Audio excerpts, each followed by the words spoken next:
Let's talk about one of the absolute superstars of the summer garden, okra. Seriously, this plant is a powerhouse. Today, we're going to walk through exactly how you can get a massive, continuous harvest from just a handful of plants. It's easier than you think. But first, a little pop quiz for you. Take a look at this gorgeous hibiscus flower. Now, what in the world could a flower like that have to do with a vegetable like okra? Think about it for a second. The answer is actually a really cool clue about how amazing this plant is. You got it. They're family. They're both in the mallow family, which means your okra plants are going to produce their own stunning hibiscus-like flowers. It's one of the few vegetables that's both beautiful and delicious. But the best part? It's what we call a cut-and-come-again plant, meaning it just keeps producing all season long. All right, so how do we get this whole thing started? It all begins with the seed, of course. Nailing this first step, giving those seeds the perfect start, is absolutely the key to getting a long and productive season. So here's the thing about okra seeds. They have this really tough outer shell, kind of like a little suit of armor. This can make them slow to sprout. But don't worry, we've got a couple of simple tricks to speed things up. You can just soak them in water overnight, or if you're a little impatient like me, there's an even faster way. This right here is my favorite gardening hack for okra, the paper towel method. You give the seeds a quick soak, then you just sandwich them between some damp paper towels, put them on a plate with a cover, and stick it somewhere warm. In just 2 or 3 days, boom, you've got sprouts. It's an awesome way to make sure your seeds are good to go before you even plant them. Okay, so you've got these tiny little sprouts. You have life. Now it's time to build them the perfect home where they can really take off, whether you're planting in a garden bed or just a pot on your balcony. You have to remember, okra is a tropical plant at heart. It loves, loves, loves heat. So it has a few things it absolutely demands: full, scorching hot sun, good, fertile soil that drains well, and warm weather. Seriously, don't even think about planting until you are well past your last frost date. And if you remember only one thing from this whole explainer, let it be this: sun equals pods. It's that simple. Okra needs, at a bare minimum, 6 hours of direct sunlight every single day. You can give it the best soil in the world, but if it's in the shade, you'll just get a tall, leafy plant with almost no okra to eat. When it comes to okra, hotter is always better. Now, for all you container gardeners out there, this is for you. Creating the perfect soil mix is your secret weapon.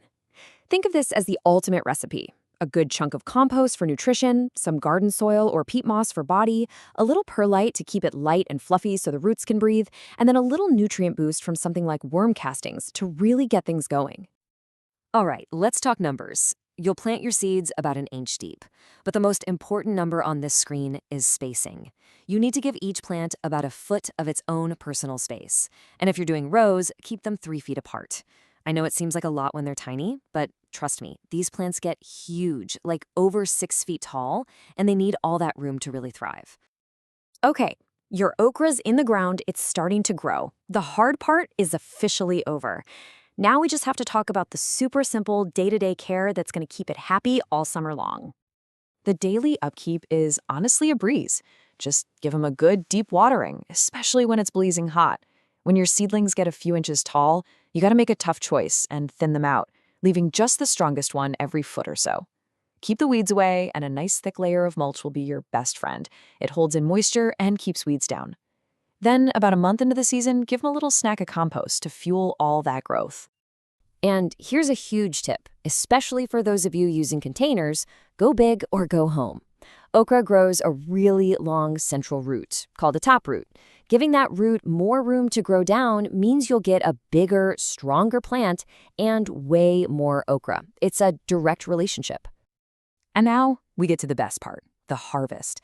Knowing exactly when to pick your okra is the secret that separates a perfectly tender, delicious pod from something that's, well, tough and stringy.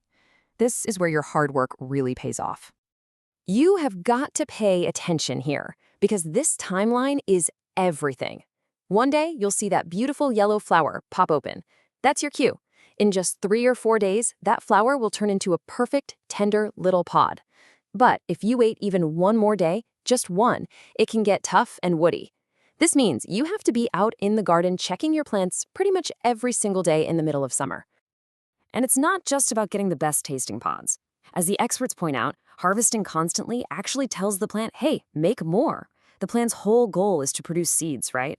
So when you pick the pods, you're tricking it into trying again. It's a beautiful cycle. The more you pick, the more you get. Now, okra is a pretty tough plant, but you're not the only one who finds it tasty. You might run into pests like aphids or stink bugs. But the good news is, the fixes are usually really simple and organic. You can literally just knock them off with a strong spray of water from the hose, or use a little bit of soapy water in a spray bottle. For bigger problems, neem oil is a fantastic organic go-to. And that really is the magic of okra, isn't it? An incredible, abundant harvest is waiting for you. With just a bit of regular care and consistent picking, a few small plants can seriously keep your kitchen overflowing with fresh okra all summer, right up until that first fall frost.